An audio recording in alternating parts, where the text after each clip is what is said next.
대통령 선거 때마다 황당한 공약으로 눈길을 끌었던 후보가 있죠. 그런데 자기가 고 이병철 전 회장 양아들이라고 했습니다. 허경영 국가혁명당 명예대표가 앞으로 10년 동안, 그러니까 2034년까지 선거에 나올 수 없게 됐다고 합니다. 그 이유, 조금 전에 잠깐 봤습니다만 이 발언 때문입니다. 그렇게 공부를 하다가 삼성 이병철 회장님을 만나서 그분의 양아들로 지내게 되었습니다. 제가 이 회장님에게 반도체 사업을 건의하는 등 삼성을 키우는데 여러 가지로 조언을 많이 드렸습니다. 그러다 보니 이병철 회장님 소개로 박정희 대통령을 만나 비밀 보좌역이 되어 박 대통령에게 우리나라를 살 수 있는 여러 아이디어를 제공했습니다. 이병철 회장의 양아들이고 박정희 전 대통령의 많은 정책에 본인이 아이디어를 제공했다. 자, 참 황당한 주장인데요. 바로 저 주장 때문에 선거에 나갈 수 없게 된 겁니다. 일단 왜 저런 주장을 한 거였죠, 저 때? 아무래도 자신의 경력을 부풀리기 위한 목적으로 보이는데요. 허경영 대표는 2022년 20대 대선에 출마를 했습니다. 인터넷 매체와 TV 방송 연설 등에서 자신은 고 이병철 삼성그룹 회장의 양자다. 그리고 박정희 전 대통령의 비선 정책 보좌역이다. 이렇게 주장을 했는데 법원은 이 주장을 모두 거짓으로 판단을 했습니다. 지난 4월 25일 대법원에서는요, 징역 2년에 집행유예 3년을 선고했던 원심 판결을 확정했습니다. 선거 범죄는 집행유예만 받아도 10년 동안 출마가 금지된다고 하니까 이 허경영 대표는 2034년 4월까지 선거에 나올 수가 없습니다. 그때 몇 살일까요? 네, 허경영 대표가 적어도 84살, 그러니까 84세가 되어야 피선거권을 회복할 수 있는 상황입니다. 예. 자, 그런데 당시 토론회 때요, 허경영 후보는 증거까지 있다면서 막 이런 것도 보여주기도 했었습니다. 박정희 대통령이 저에게 준 50년 된 협대입니다. 이걸 내가 지금도 차고 있습니다. 굉장히 오래됐죠? 이거 박 대통령이 준 지봉입니다. 새 지봉이 나오고 나서 이걸 저한테 줬죠? 이거 백금입니다. 대통령 마크가 있고 1975년 5월 20일입니다. 날짜는. 왜 이걸 줬겠습니까? 대한민국을 바꿀 만한 능력이 있다는 거죠. 예. 막 허리띠도 받았다면서 허리띠도 보여주고 지휘봉도 받았다고 보여줬는데, 그런데 전부 다 가짜. 법원이 이렇게 판단을 한 거군요.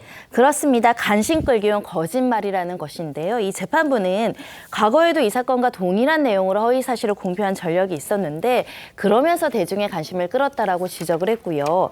이렇게 공표하는 것이 본인의 지지율을 올리는데 작용할 수 있을 거라고 인식하고 행동했다라고 판시한 겁니다.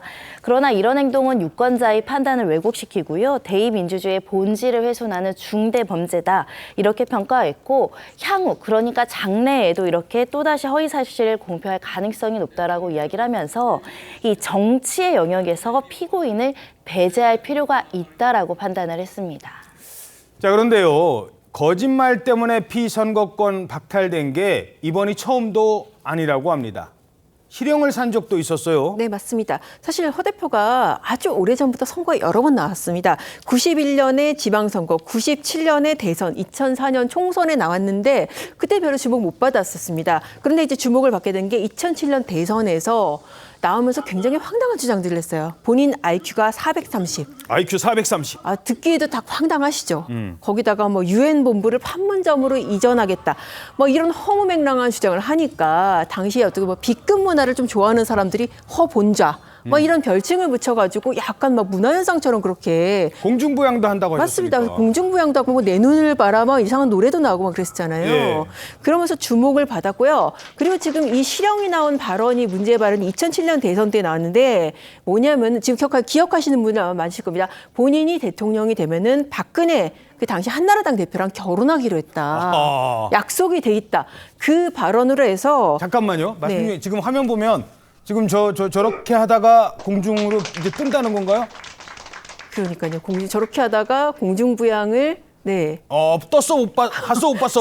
뜬 거 봤어 못 봤어. 저는 뭐 그러시는 것 같으네. 네, 보신 분 있나? 저는 못 봤는데요. 네. 네. 저런 식으로 뭐 본인이 시연을 해 보이기도 하고 뭐 발차기도 하고 뭐 여러 가지 많이 했었죠. 예. 그래서 어쨌든 그 황당한 그 박근혜 대표하고 결혼하기로 했다라는 발언으로 징역 1년 6개월 실형이 확정이 됐었습니다. 당시에도 마찬가지로 허위사실 유포라서 10년 동안 피선거권이 정지가 됐었거든요. 그게 풀린 게 2018년이었고 그 이후부터 계속 대선 총선 나온 겁니다. 그래서 이제 제 가장 최근에가 지금 지난 총선에서도 뭐 결혼하면 3억 원 준다 이런 공약 내세우면서 활동을 했었습니다. 예. 자, 그런데 허경영 대표 현재도 다른 문제로 경찰 수사를 받고 있습니다. 우선 다른 어떤 종교하고는 다릅니다. 여러분 대리점에 가지만 직영점이 있어 없어? 나는 직접 온 사람이야. 여러분 직영점이야. 종교는 모든 게 대리점이야. 맞아만 직접 하늘에서 내려오는 직영점이 한반도의 천색입니다. 자, 바로 허경영 대표가 운영하는 종교시설 하늘궁이라는 곳이 있습니다. 여기에서 최근에 얼마 전에 신도들 무슨 기치료 치료해 준다고 하다가 이게 추행 혐의가 불거졌어요. 그러면서 경찰이 수사 중인데 현재까지 지금 어떻게 진행되고 있습니까? 그렇습니다. 허 대표가 지난 2월경에 하늘궁 신도들 20여 명이 공중 밀집 장소 추행이라는 혐의로 해가지고 경찰에 고소를 했는데요.